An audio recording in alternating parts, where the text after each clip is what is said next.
مزید گزارش یہ جی کہ ایک سوال یہ بھی آیا ہے کہ اہل تشیع جو ہمارے محترم بھائی ہیں، علامہ صاحب ہیں، آپ بھی ہیں، تو آپ حضرات پیش کرتے ہیں کہ آیت اولی الامر والی نا امامت کے ثبوت کے طور پہ، جبکہ اہل سنت یہ کہتے ہیں کہ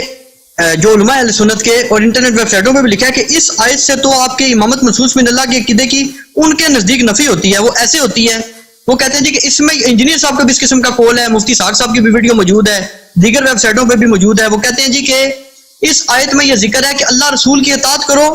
اور اولی الامر کی، اور اگر تمہارا تنازع ہو جائے تو اللہ رسول ہی کی طرف رجوع کرو۔ اور وہ حضرات یہ کہتے ہیں کہ کیونکہ اہل تشیع کے لیے یہ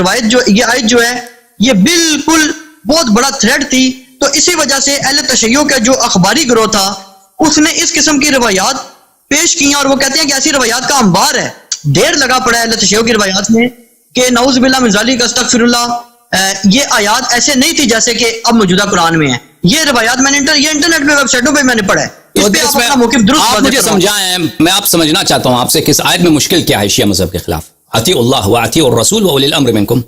کہ تم طاعت کرو اللہ کی اور رسول کی اور اولی الامر کی۔ فإن تنازعتم في شيء فردوه إلى الله والرسول إن كنتم تؤمنون بالله، کہ اگر کسی چیز میں نزاع ہو تو تم اس امر متنازع کو پلٹا دو اللہ اور رسول صلی اللہ علیہ وسلم کی طرف۔ تو آپ مجھے سمجھائیں کہ اس میں مشکل کیا ہے، اشکال کیا ہے؟ مثلا شیعوں کے خلاف کیوں یہ ہمارے لیے مشکل ہے؟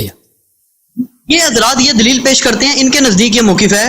کہ جناب بات دراصل یہ ہے کہ اہل تشیع تو یہ پیش کرنا چاہتے ہیں اس آیت کی روشنی میں، اس آیت کریمہ سے یہ ثابت کرنا چاہتے ہیں کہ جیسے اللہ اور اس کے رسول صلی اللہ علیہ وسلم حجت ہیں، اسی طرح ائمہ کرام جو ہیں وہ بھی حجت ہیں، اور در حقیقت اولی الامر جو ہیں وہ حکمران نہیں ہوتے بلکہ یہی ہوتے ہیں حجت،